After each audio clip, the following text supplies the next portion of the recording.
Et pour clore ce journal, nous vous proposons un moment exclusif avec notre invité du jour depuis Washington qui nous apportera tout à l'heure un éclairage précieux sur un sujet qui secoue la scène internationale. Il s'agit bien entendu de l'investiture de Donald Trump, son installation officielle en tant que 47e président des États-Unis d'Amérique. Quelles sont les répercussions de cet événement sur la politique mondiale? Quelle analyse pouvons-nous en faire aujourd'hui? Nous avons le privilège de recevoir Jacques Aristide, journaliste, reporter à la radio-télévision VOA Afrique, qui nous fait l'honneur de partager son point de vue avec nous. Alors, une première question, comment se déroule la cérémonie d'investiture, y compris les traditions, les innovations éventuelles, et quelles sont les attentes suite à la participation du public et la présence des dignitaires? Oui, la cérémonie d'investiture de Donald Trump, initialement prévue à l'extérieur, s'est déroulée exceptionnellement à l'intérieur du Capitole en raison des conditions météorologiques qui ont été décrites comme extrêmes. Alors, une situation inédite depuis l'assermentation de Ronald Reagan en 1985. Les festivités ont débuté ce week-end avec une réception en l'honneur des futurs ministres, membres du cabinet de la nouvelle administration, ponctuée d'un feu d'artifice au Trump National Golf Club en Virginie. Ce matin, une messe privée s'est tenue à l'église épiscopale St. John's, suivie d'une procession de la Maison-Blanche au Capitole. Le vice-président élu J.D. Vance a prêté serment en premier. D'ailleurs, vous pouvez suivre certaines images et dans le fond, là où je suis en train de faire ce direct, et suivi de Donald Trump qui a prêté serment en répétant les paroles du juge en chef de la Cour suprême, John Roberts. Le discours d'investiture de M. Trump a été très attendu, surtout après son récent appel à une révolution du bon sens. Et justement, en tant que cérémonie majeure de la démocratie américaine, dites-nous si l'investiture de Donald Trump a-t-elle suscité une forte participation des chefs d'État africains et le président guinéen a-t-il été invité à cet événement? Si oui, comment cette invitation est-elle perçue sur le plan diplomatique et politique et sinon, pourquoi? Traditionnellement, les cérémonies d'investiture présidentielle aux États-Unis n'inclut pas de chefs d'État étrangers pour des raisons de protocole et de sécurité. Cependant, pour l'investiture de Donald Trump, cette tradition a été quelque peu modifiée parmi les dirigeants africains. Malheureusement, on n'a pas vu d'informations faisant état de déplacement donc de dirigeants venant du continent africain. Et donc voilà, nous n'avons pas vu d'informations rapportées par les agences de presse ou par les médias américains. En revanche, donc, comme je le disais, aucune information publique concernant l'invitation du président guinéen ou d'autres chefs d'État africains à cet événement.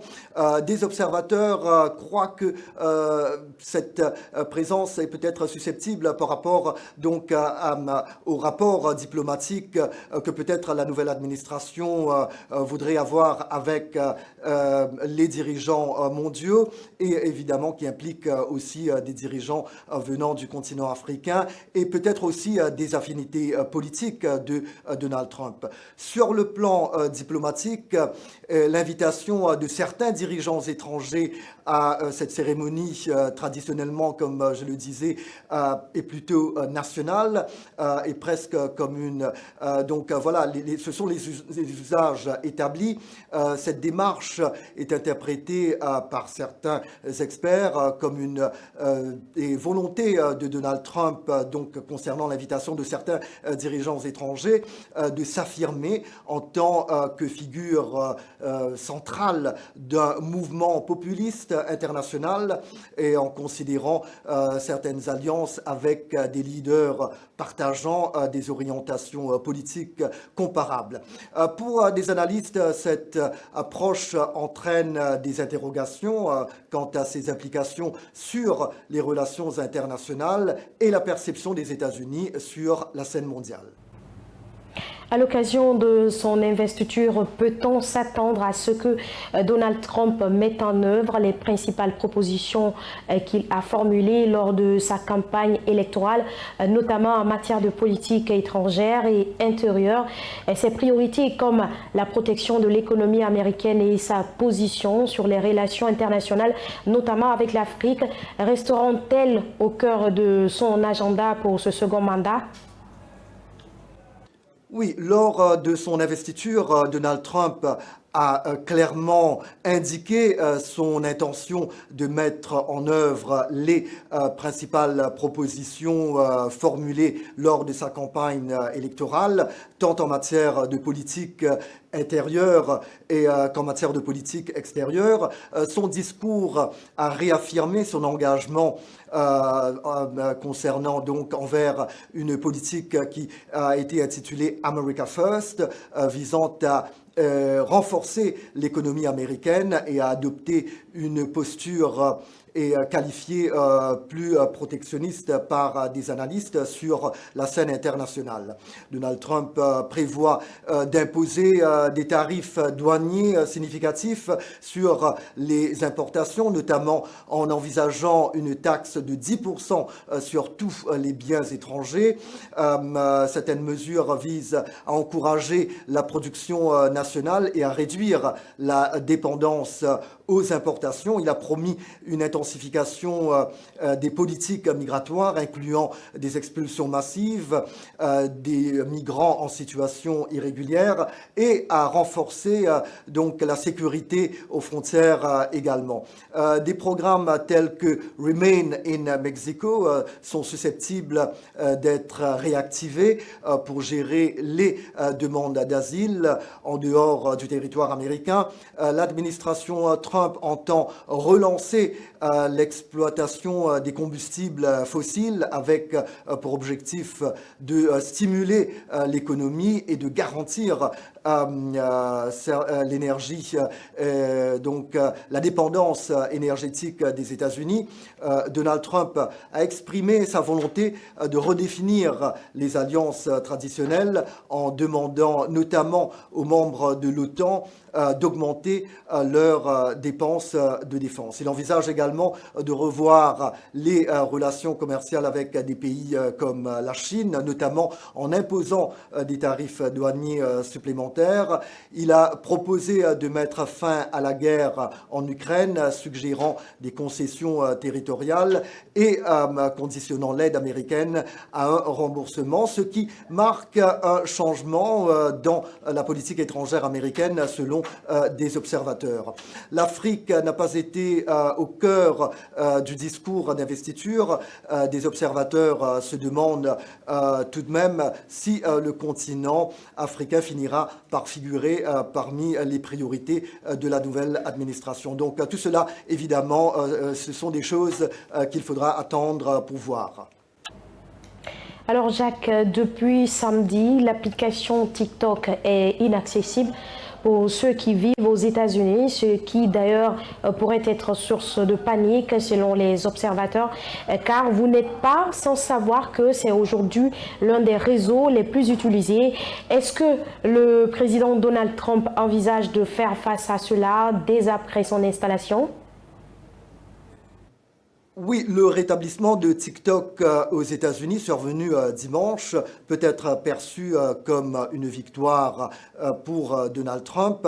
En effet, à la veille de son investiture, il a annoncé son intention de signer un décret présidentiel visant à suspendre l'interdiction de l'application TikTok, initialement prévue par l'administration précédente, en raison de préoccupations liées à la sécurité nationale et à l'utilisation des données par ByteDance, la société mère chinoise de TikTok. Cette intervention a permis de restaurer progressivement ces services aux États-Unis, bien que l'application ne soit pas encore disponible sur certaines boutiques d'applications.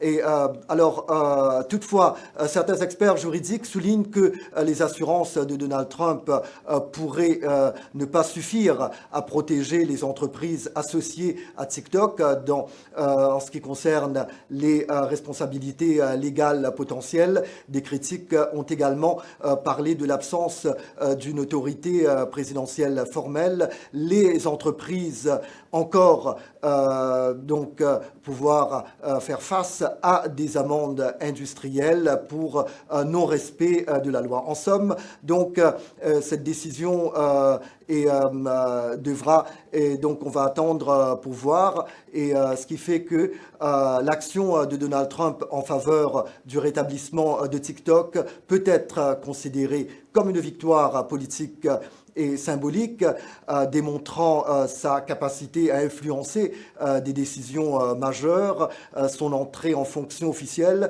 Néanmoins, les implications politiques de cette décision restent à clarifier et il est probable que des débats supplémentaires émergent concernant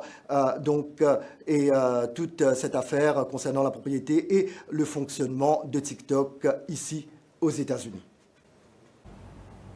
Merci à vous, Jacques Aristide. Je rappelle que vous êtes journaliste reporter à la radio-télévision VOA Afrique. Merci de nous retracer cette cérémonie qui ouvre une nouvelle page de l'histoire des États-Unis.